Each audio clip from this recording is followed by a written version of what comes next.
Bienvenidos un día más a Enada Harmony, una oportunidad para reconectar con nuestro verdadero ser, que procede de la fuente original y se expresa como árbol de vidas, porque, como ya hemos dicho muchas veces, se ramifica del mismo modo que lo hace un tejido neuronal, reconectando con su luz los puntos de vida que han quedado desconectados en la oscuridad, presa del dolor y el sufrimiento. Y esa reconexión comienza dentro de nosotros, uniendo lo divino masculino y lo divino femenino, como ya vimos en el vídeo anterior. Y la ramificación del ser original se expresa con un lenguaje que le es propio, que podemos llamar lenguaje de ramas. Por eso a los seres de luz original se les llamaba ramas antiguamente, Netzarim, sobre todo a los seguidores del Mesías. No al Mesías de la religión, sino al verdadero Mesías interior. Y este lenguaje de ramas es intuitivo, se expresa con imágenes en movimiento, silencioso, alegórico podríamos decir, porque alegorein en griego significa otro decir. Y lo vemos reflejado en enseñanzas antiguas, relatos, cuentos, como por ejemplo los que encontramos en los evangelios. Y precisamente hoy os quería hablar de un pasaje muy extraño, que si lo sentimos con el ojo de la conciencia del árbol de las vidas, vemos que puede estar haciendo referencia a cómo Yeshua y Miriam Amigdal, María Magdalena, eran no solo arquetipos de conciencia interior, el alma gemela interior, sino también una manifestación divina del alma gemela exterior del Mesías. Es decir, ambos eran la primera manifestación del ungido de conciencia salvadora aquí en la tierra, y así ambos transmitieron un linaje, como vamos a ver. Pero claro, conviene comprender primero que Yeshua, como arquetipo de conciencia, pues es el verbo divino. De hecho, literalmente significa salvación por medio de la manifestación del verbo divino, el amor incondicional que procede de la fuente, abriendo espacio a esa vida no adulterada, donde crece la conciencia, que se expande y nos libera, llenándonos de serenidad. La conciencia de luz que procede de la fuente original purifica las aguas amargadas de la existencia, que serían simbolizadas por el arquetipo de la madre, y de la hija, que es la chispa de vida atrapada en nosotros, y que con tanto dolor pues se ha amargado, se ha llenado de rencor, de sufrimiento, de sentido de culpa. Y claro, eso no se puede dejar atrás a menos que la conciencia esté activada dentro de nosotros. No podemos decir que hemos recibido la luz del ser original, la luz del Mesías, si queréis, si seguimos considerándonos pecadores, si tenemos que estar constantemente arrepintiéndonos y pidiendo perdón, porque eso es alimentar el árbol del conocimiento, de lo bueno y de lo malo. Si asumimos la nueva naturaleza, pues es para siempre. No podemos mirar atrás, porque como decía un apóstol, es como el perro que se vuelve a su vómito. Eso nos desconecta y puede llegar un momento en que no seamos capaces de reconectar. Por tanto, siempre debemos de tener el punto de vista en nuestra luz, y eso es lo que endulza las aguas de la vida. Y por eso es importante también comprender el arquetipo de María Magdalena, o Miriam Amigdal, podemos decir en hebreo, porque María o Miriam viene de Mar-Yam, aguas amargas. Por sí sola, María pues es la amargura, el dolor. Pero cuando introducimos el matiz de Migdal, Magdalene en griego, Magdalena en castellano, pues a ella estamos aludiendo a lo que en hebreo se conoce como torre, Migdal, que es el lugar desde donde podemos contemplar las emociones y pensamientos y sensaciones de un modo más elevado. En viejas historias celtas y otros relatos mitológicos se habla de la doncella en la torre. Son historias que fueron narradas por las tribus perdidas de Israel. Los celtas tenían parte de esas tribus dentro de sus tradiciones y aluden precisamente a esa elevación de vida en nosotros que comienza a experimentar la serenidad, la confianza, la fe, el amor incondicional que surge desde dentro de la vida y que nos eleva por encima de las aguas amargas. Por tanto, esta es la unión de los arquetipos Yeshua y Miriam dentro de nosotros, que evidentemente no solo son arquetipos, sino que se manifestaron en dos personas concretamente, hace, digamos, 2000 años. Pero evidentemente también tenemos que encarnar a esos arquetipos nosotros mismos. Ese es el único modo del que podemos decir que formamos parte del cuerpo del Mesías como linaje. Y esta idea del linaje espiritual lo podemos encontrar en diversos pasajes. Hay uno en concreto que es muy extraño.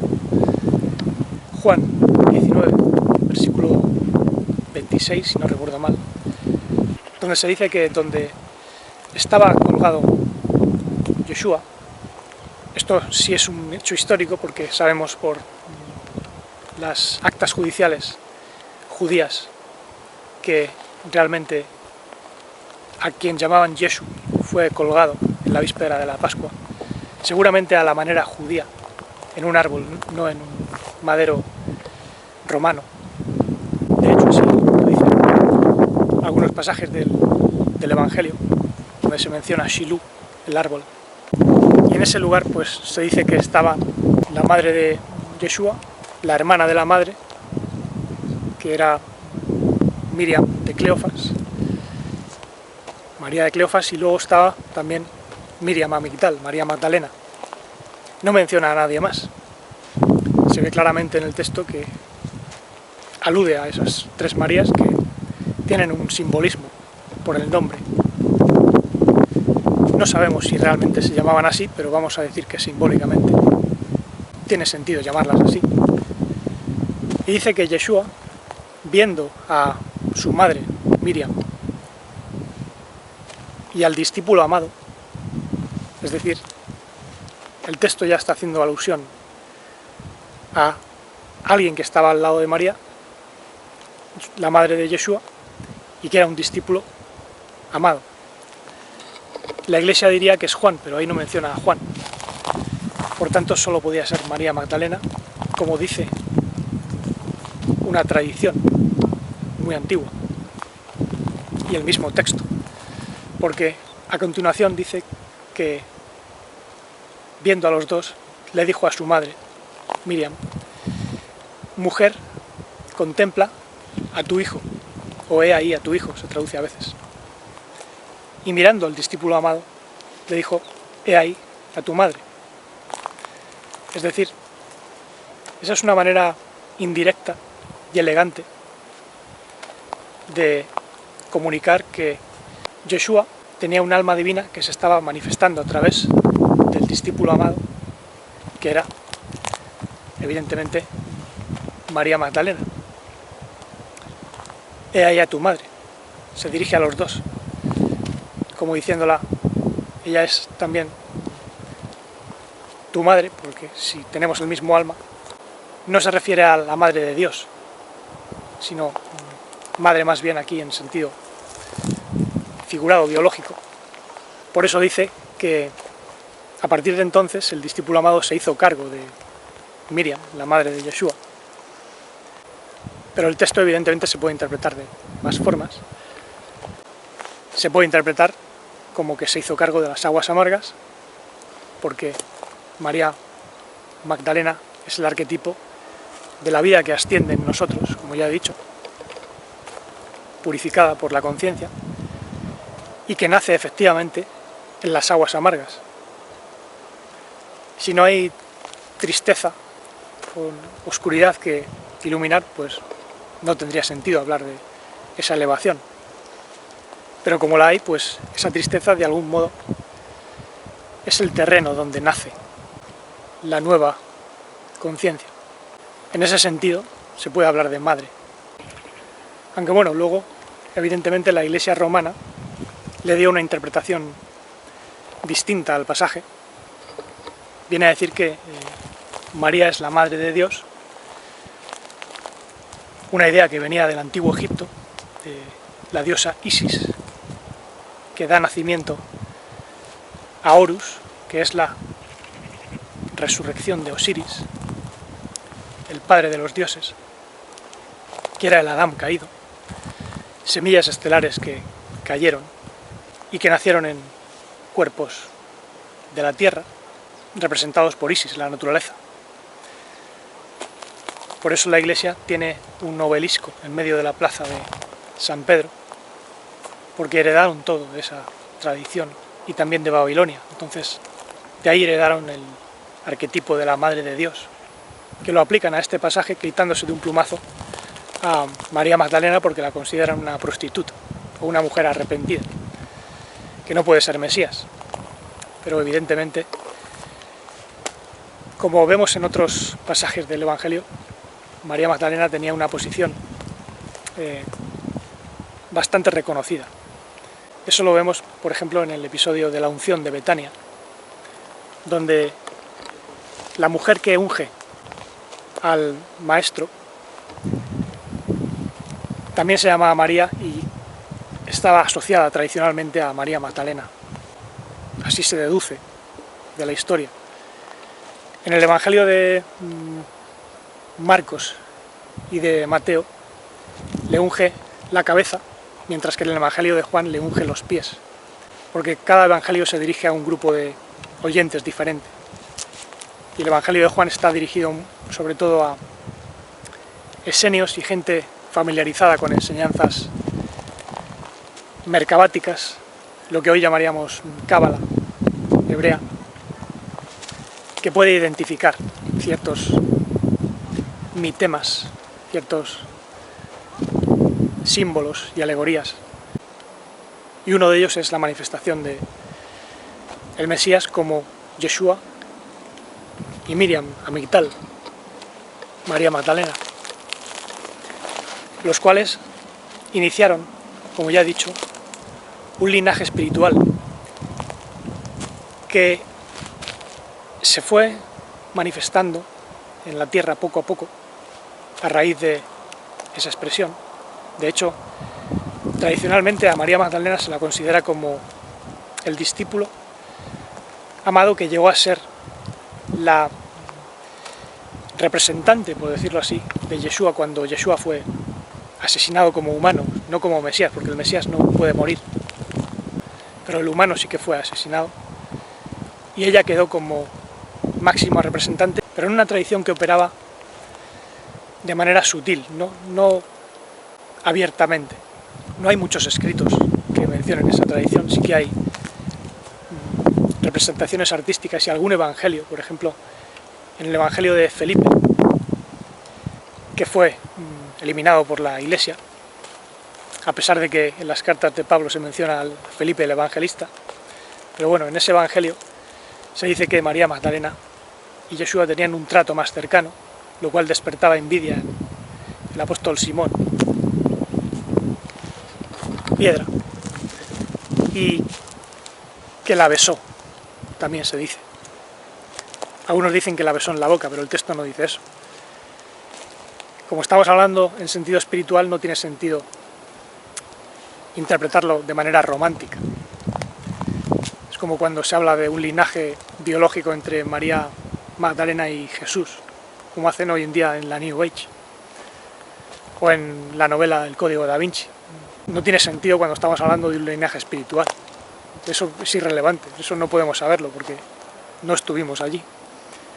Pero en ese texto, el beso indica la transmisión directa de un espíritu de amor incondicional, de vida plena, de conciencia pura, porque así es como se expresa en otras tradiciones místicas. Por ejemplo, los sufíes hablan también del beso espiritual, que es una transmisión del espíritu divino, directamente, de corazón a corazón. Pero claro, hay diversos niveles de transmisión, y el nivel que le transmitió Yeshua a Miriam, a Migdal, pues provenía de la fuente original. A lo mejor ella también vino como alma divina, ligada al alma humana de esa mujer, de María Magdalena, porque una cosa es el nacimiento biológico, que surge como resultado de la unión del esperma y el óvulo, y también del alma de la madre y el alma del marido. De esa unión surge un nuevo alma, pero a veces también se acopla el embrión divino, por decirlo así, el alma embriónica, cuando tiene que haber un desarrollo interior de ese alma divina. Y eso es lo que se conoce como nacimiento virginal, porque el nacimiento biológico evidentemente implica la unión de esposo y esposa a nivel biológico, lo cual se produjo evidentemente con Yeshua y con cualquiera. No tiene sentido hablar de un nacimiento virginal del humano Yeshua. Eso es un sinsentido religioso que da pie a la confusión. De hecho, en casi todas las tradiciones espirituales antiguas se habla del nacimiento virginal de los mensajeros divinos, y en griego sería partenogénesis, y hace alusión a cómo el alma nace con la intervención de la fuente original, cuya luz engendra en nosotros el alma, que crece dentro de nosotros como si fuéramos vientres, doncellas, en las que crece nuestro alma. Por eso, el nacimiento interior del Mesías se conoce también como hijo de Adán, que es tanto hijo del Adán Kadmon como hijo nuestro, porque le damos nacimiento dentro de nosotros, dentro de nuestras aguas amargas, de nuestro corazón humano, incluso de nuestro cuerpo humano, ¿por qué no? Porque el Mesías tiene que manifestarse en nuestra humanidad, y así nos convertimos en linaje divino. Por tanto, nuestra parte humana queda atrás desde el mismo instante en que reconocemos que ya tenemos una chispa original creciendo dentro de nosotros, el alma divina, que, como ya he dicho, tiene dos gemelos internos, lo que antiguamente se conocía como el gemelo divino, y ahora podemos decir la gemela divina, que sería la parte femenina, ¿no? La receptividad, el amor incondicional, la compasión. Podemos decir el Yeshua y Miriam Amigdal interna, que en realidad es el ser de luz original que proviene y se une con nuestra vida interior. Pero claro, la parte femenina por sí misma no puede hacer nada. Está bien enfatizar ese lado, pero luego tiene que haber la cualidad de lo divino masculino, pues esa disciplina, la atención, la claridad, el discernimiento, la capacidad de defender la pureza interior. Sin esas cualidades no podemos asumir que somos parte del linaje divino, y tampoco comprender las alegorías antiguas. Por ejemplo, a raíz de esta idea de Yeshua y Miriam María Magdalena como manifestación del Mesías, surgieron relatos como por ejemplo las leyendas del Grial. Según la interpretación popular, el Santo Grial era la copa con la que bebió Cristo, dicen, en la última cena, pero en realidad el Santo Grial es cada uno de nosotros como receptáculos de la esencia originaria del Mesías. Si somos el cuerpo del Mesías manifestándose en la tierra como linaje del primer Mesías completo manifestado en Yeshua y Miriam Amigdal, María Magdalena, pues contenemos su esencia. Por tanto, realizamos las mismas obras que ellos realizaron, o incluso mayores, dijo el Maestro. Por eso, debemos de ungir al Maestro, como hizo Miriam de Betania. Le ungió la cabeza y los pies. Aunque evidentemente tener en cuenta que esto no se aplica a todo el mundo, sino solo a aquellos que han recibido la luz original dentro y la dan cobijo, la alimentan para que pueda crecer. De lo contrario, pues la naturaleza humana, animal, toma el control y no hay manifestación del linaje divino. Debemos, por tanto, ungir al Mesías Maestro dentro de nosotros. Mesías significa ungido de conciencia. Y esa unción es tanto en nuestra cabeza como en nuestros pies, en la parte más elevada y la parte más hundida en la tierra. Por eso decía el Maestro que Miriam de Betania sería recordada por lo que hizo, ungir al Maestro con un ungüento caro, algo que los discípulos le echaron en cara, entre ellos Judas Iscariote. Pero el Maestro, Yeshua, les dijo: dejadla en paz porque por ello será recordada. Y esa rememoración debe permanecer y resurgir en cada uno de nosotros hoy día, porque debemos ungir al Maestro dentro de nosotros para que el Maestro nos unja a cada uno. Por tanto, con estas revelaciones os dejo. Ya seguiré expandiendo el tema de la manifestación del alma gemela divina. Y hasta entonces, bendiciones.